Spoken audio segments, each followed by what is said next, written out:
Merida co-creators, Lilou here. I'm in Woodlands in the New Forest with Lynda Mangoro, my Lynda. Hello, Lilou. I had to come and see this lady, this very, very special person I'm sitting next to. And the tour wouldn't be the tour without her. If I'm holding this mic with a little Lilou, the logo that you've seen so many times, is because Lynda has designed it. She totally got the design. She totally got the vision of the tour.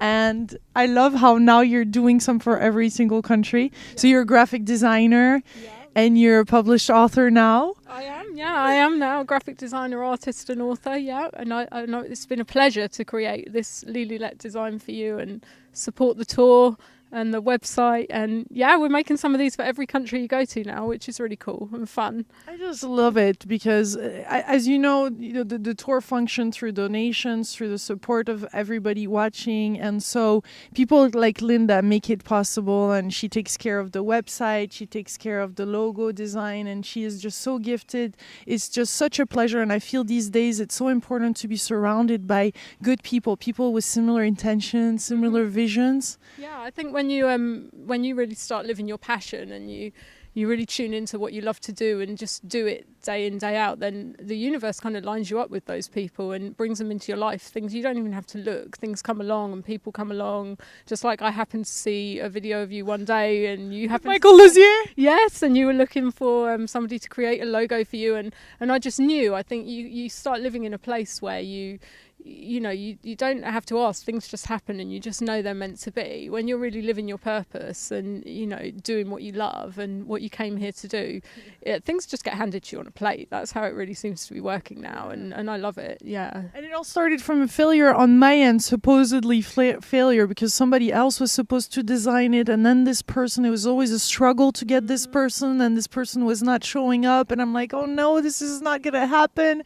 And here I'm having this coaching session on the law of attraction, and putting out the good vibe, and really putting our feelings in what we want, and then all of a sudden the next day, in 24 hours, it manifests really fast. You've been applying the law of attraction since many times. Absolutely, many times. I think sometimes when things seem like they're not working out, and things are difficult, they're just not meant to be, and it's there as contrast. It just shows us, there's an easier way than this, and then you just say, this isn't working out, this isn't meant to be, and then the right thing comes along and it just works out how it's meant to. But law of attraction is a big part of it. And then things rippled in your life. Just one thing led to the next, and I feel there's so much more, but I just love it how from designing and from websites, now you came into the tour in Colorado. Do you remember?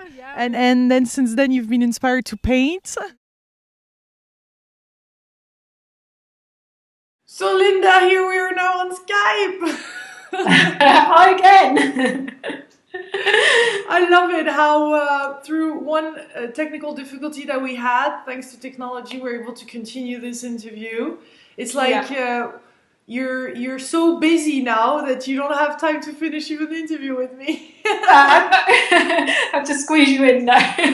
But it's great to be able to talk to you again, to have another opportunity to continue our conversation. So I'm always grateful for that. Yes.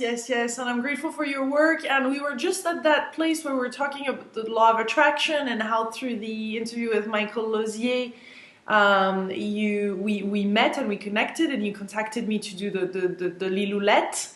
And then you came to the tour. We're just at that part where we're saying you came to the tour in Colorado, and that was your first time in the US, and you were inspired to then, I just want to show the rippling effect of the law of attraction, one thing leading to the next. You actually now are painting too, out of this interview that I did back then. Absolutely, yes. I've always been an artist, and creative, but I've always drawn with pencils, and I always had this kind of thing that I can't paint. I tried when I was younger, and it was a mess, and then I had this story that I can't paint. So when I was with you in Colorado, and for that amazing week of adventure, I was lucky enough to be with you when you interviewed the artist Malcolm Farley, and we were at his exhibition, and I was so inspired by his amazing paintings that were just so colourful and full of energy and expression. And while you were interviewing him and I was watching from the background looking at his paintings, I just had this little voice inside of me, which, by the way, is the same voice that told me to contact you when I saw the Michael Lozier interview, saying, you can do this, you know, you can paint, you should paint. And just, I knew I was supposed to, and I think I remember saying to you at the time, I'm going to paint when I get home. And so when I was back in England, I went out and bought some canvas and bought some paints, and one day I just put my music on and I just went for it. First of all, I have to say it was the most amazing experience, because I tuned in really deeply into a place of me that I connect to sometimes, which is just this inspired place where you know that energy is coming in from somewhere else. And second of all, I was amazed by the painting. You know, I can paint. You know, we all can, and I was meant to do it. And I did a few paintings. I was inspired to paint some dancers and different things, and I posted them online. And from that, I started getting people getting in touch with me, asking for portraits, and kind of snowballed from there. So yeah, now that's another thing I do. I paint, and for me, it's not just another great aspect of my business. It's self-expression. It's another form of self-expression. It's another way of meditating, of connecting within, and it's amazing. Yeah, and what's amazing too is that I want to let everybody know that you have 3 boys, and you have moved, and you have changed houses, and you have done all those other things. Like, you have this really busy life, but at the same time, I never feel you. I'm sure you have your moment of stress and overload like everybody, but you do really just, you're in the flow. I never had from you, like with the help with the website or the logos or a feeling of this is too much, or you're always there. And that's really the attitude I think we should all have now, and that you're showing us. Yeah, showing up in the moment and being present and saying yes. I think it's learning to listen to my inner voices, and if something's right for me and it's aligned with my purpose and what I'm meant to do, it's I don't sit down and question it and say, is this right for me? I just know it's just a feeling. And yeah, I do a lot. I have a lot going on. I have a lot of projects going on, but I love them all. So they're not hard. You know, they don't feel hard. Yeah. But another thing I think it's important to say is, you know, there is fear that comes up sometimes on this journey. You know, when these things come along, it's like constantly getting out of my comfort zone and pushing my boundaries. It's like I feel like we have a certain capacity for what we can experience in our lives, for the good we can allow in our lives. We have a story. This is me and this is my comfort zone.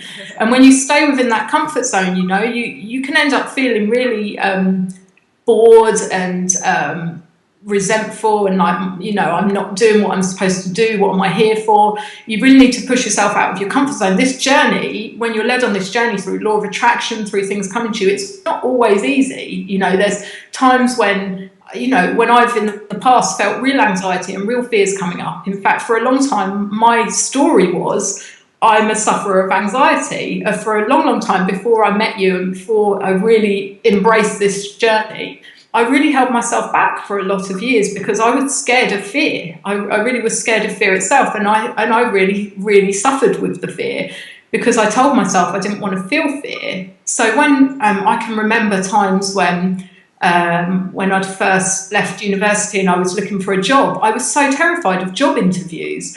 There were certain situations, being the centre of attention, public speaking, which scared me so much. And I have my story, I have anxiety, I can't do it. And I remember I would be up all night before a job interview or something. I didn't want to do a presentation. I'd be pacing the floor and crying and feeling that anxiety going through me. And I thought it was something external to me. I thought, this is something that's happening to me, this anxiety. And I would then just say, no, I'm not doing it. I would hide. I'd say, I'm not going, I can't do it. I can't deal with this fear. And one important thing I've learned in the last couple of years, or the last few years while I've been on this journey, is that fear is a part of us, and it's a part of us that leads us.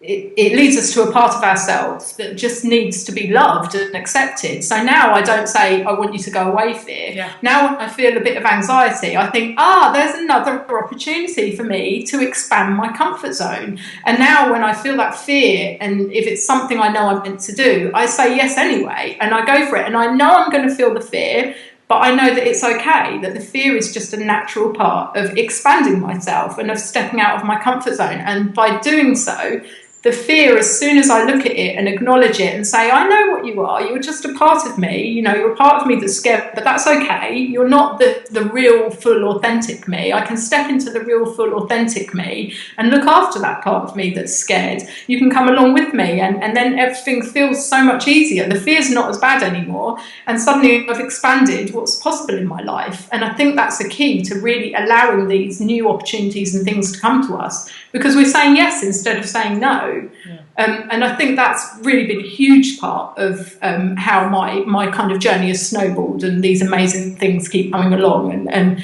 happening in my life. Yeah, you're so much more comfortable in your beingness. You're shining, you're beaming. You always had that, and I feel we all have that. It's just a matter of, as you just said, allowing ourselves to experience those things and daring to face those fears or bring them along in our journey. Absolutely. You did not really grow up in you know, the best situation. I mean, you were a rebel. I was for some time as a teenager. Yes, I was. You know, as so many people, not everybody comes from the perfect family with, you know, the ideal 2.4 children and two parents who are happily married. You know, it doesn't always work like that, and it is confusing sometimes as children. And when these things happen, and for me too. And when I reached my teenage years, I was really, really confused. You know, I was confused about. What I am. I had all these questions about what am I here for? What am I? What's going on in the world? But I think that the situations that we grow up in and we're born into, and a large part of my journey was my father's problems with addiction, and that there were certain things, you know, in my life that really I didn't understand. They were confusing. But I think that it's a gift, you know. I believe we choose the situations we're born into because they allow us the challenges and the experiences in life that will allow us to learn what we really are and to accept and to grow. And so but of course it takes a while to understand this, and I did have a few years there where I was a bit of a teenage rebel and I was a bit confused. I didn't always have it sorted and know exactly what was going on, and that's just part of the journey, you know. It's part of my journey, and I wouldn't change anything. And you had time to also write books like Awakening of the Dream Writer. Yeah. And that's for teens. That's typically for teens. I can see in your journey how you really want to be there for the teens. And I have the kids one here that I absolutely love.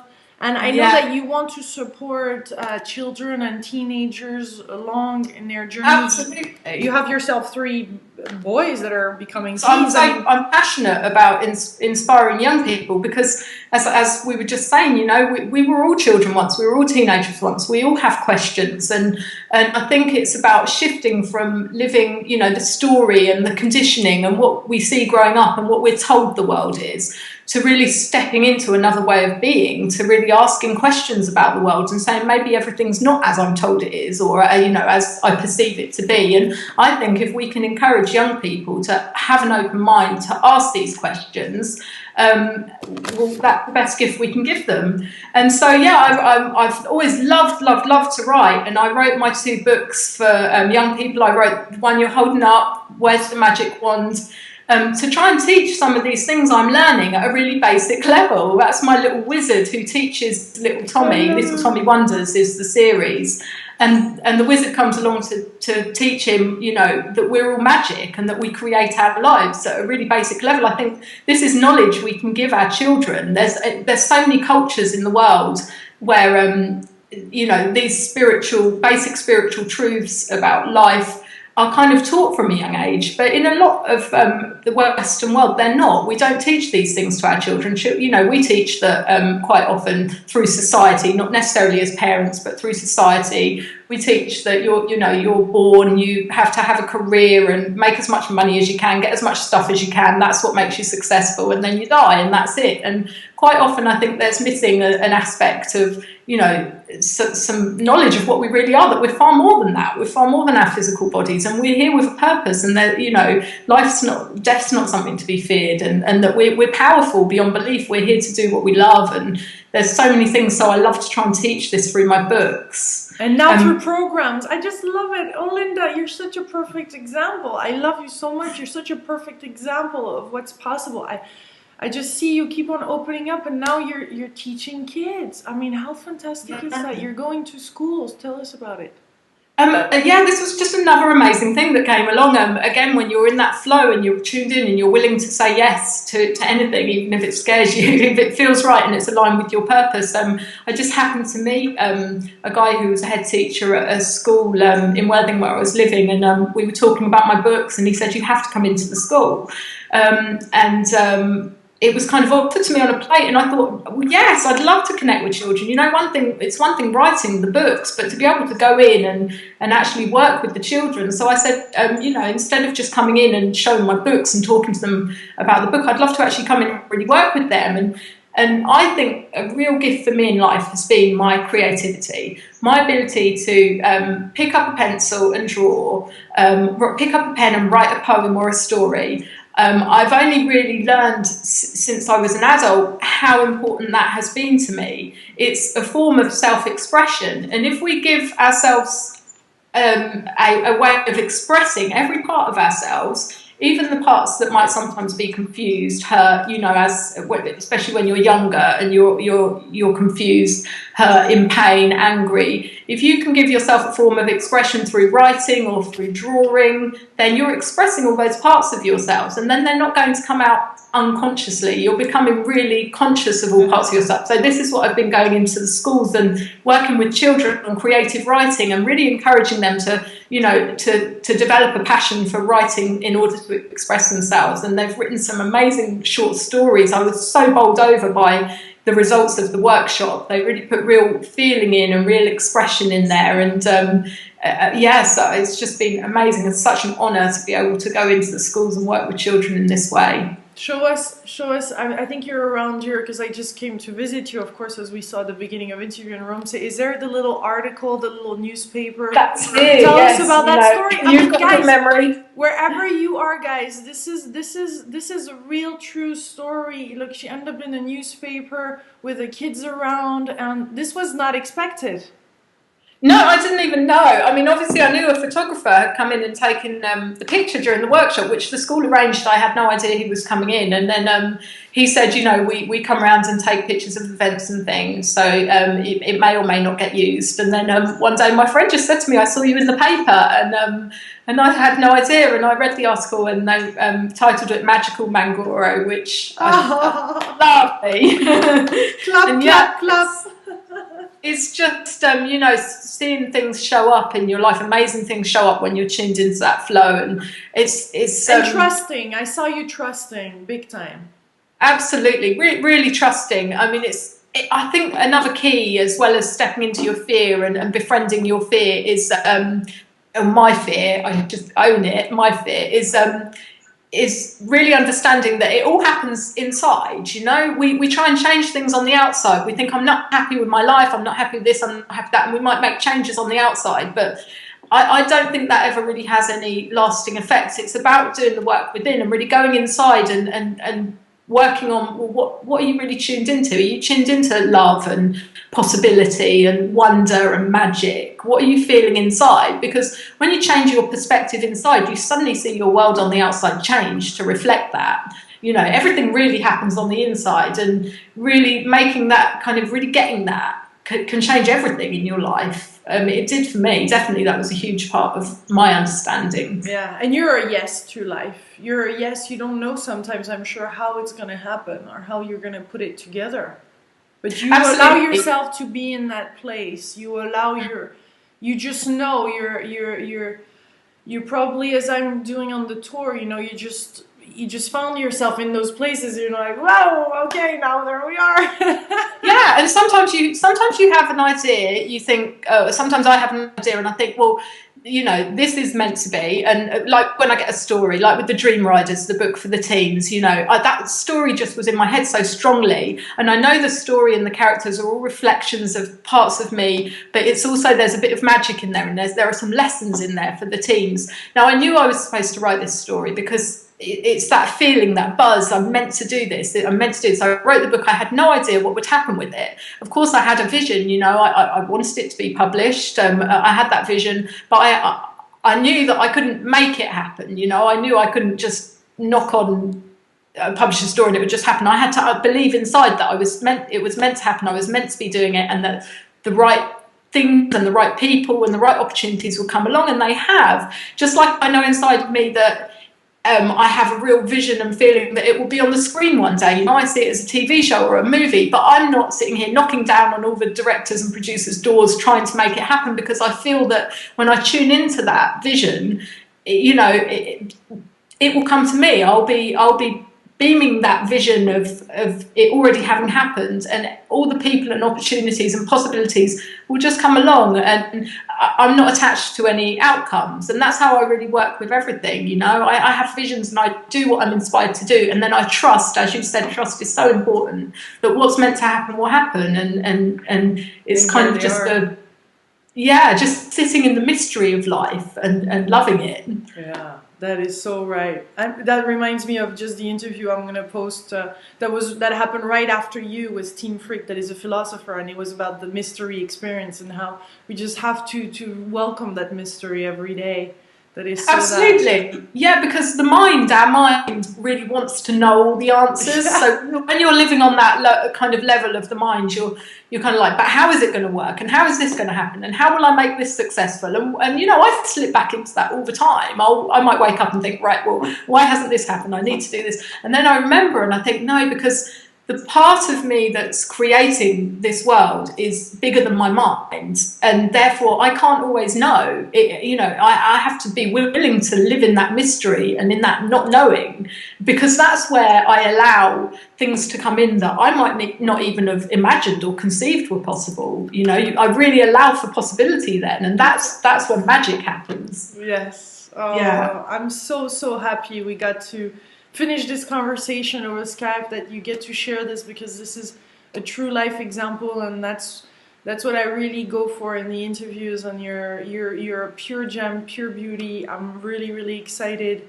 that you went beyond your fears and that we connected in this way, Lynda, and we're doing all those things together. And I know this is just the beginning. It's just a new chapter again. So thank you so much, and please give a big kiss to Jake for his 10th birthday today. Oh, I will. Yeah, Jake. And thank you so much. It's been a real pleasure talking to you again, Lilou. I look forward to everything that's to come. Much love.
Juicy Co-Creators, Lilou here. I'm in Woodlands in the New Forest with Lynda Mangoro, my Lynda.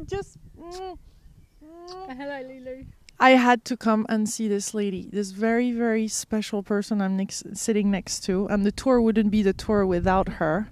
If I'm holding this mic with a little Lilou, the logo that you've seen so many times, is because Lynda has designed it. She totally got the design. She totally got the vision of the tour.